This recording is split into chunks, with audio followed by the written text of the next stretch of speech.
In the isolated villages of Tanzania, rivers are a source of life. They are also a source of disease.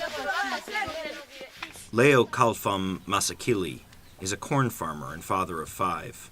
But for the last 3 years, he has not been able to see and cannot work. He has river blindness. River blindness, or Onchocerciasis, affects more than 3 million people in Tanzania alone. On a recent trip to the southern highlands of Tanzania with the World Health Organization, I visited isolated villages where innovative efforts are underway to treat the disease. But it presents some unusual challenges. Well, in this particular village, the only source of water supply is this river. And they need water from this river for washing themselves, for washing their clothes. But there is a major problem. This river is infected with black flies, which carry the parasitic worms that cause river blindness. The flies breed in clean, fast-moving water, which makes it difficult for the villagers who depend on the river to avoid. The fly bites introduce worms into the body, where they form nodules under the skin and quickly reproduce, creating millions of offspring. Dr. Wade Kabuka, an ophthalmologist by training, has been working on river blindness in the Ruvuma region for nearly a decade.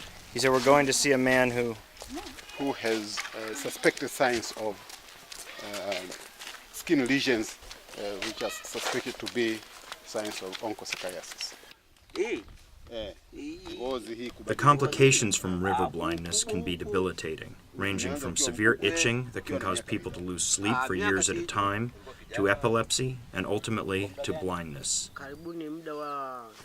Mr. Masakili, the farmer, began to lose his sight 3 years ago.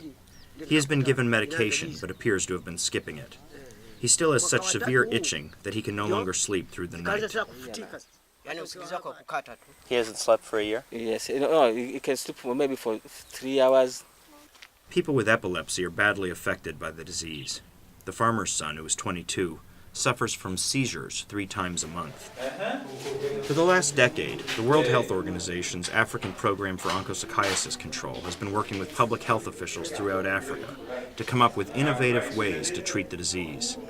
In Tanzania, health officials travel through isolated villages, recruiting a network of community organizers to assist in treatment. They work to distribute the drug, known as Mectizan, which was originally developed as a veterinary medicine and is given away free by its manufacturer, Merck. The drug stops the worm from breeding, but does not kill it. Infected people must take the medicine for 15 years, the life of the worm. The prevalence rate for Litoa village is 98%. 98%, so probably all these people are infected. Yeah. In order for the drug to halt the spread of the parasite, the entire village must take it for the full 15 years. Otherwise, the worms will keep breeding and reinfect humans. But getting people to take the drug, which can cause severe reactions at first, is often difficult. There are a few people in the community who refuses to take the drug. Those are the ones who are going to continue spreading the disease in the community. Many people fear that the drug will sterilize them. People was generated a false idea that Mectizan is terminating libido. Others prefer to rely on local healers. Yes, he said he went to the witch doctors. Dr. Kabuka says that getting authorities to fund river blindness treatment programs can be difficult, especially when they are in competition for limited funds with high-profile diseases like HIV/AIDS.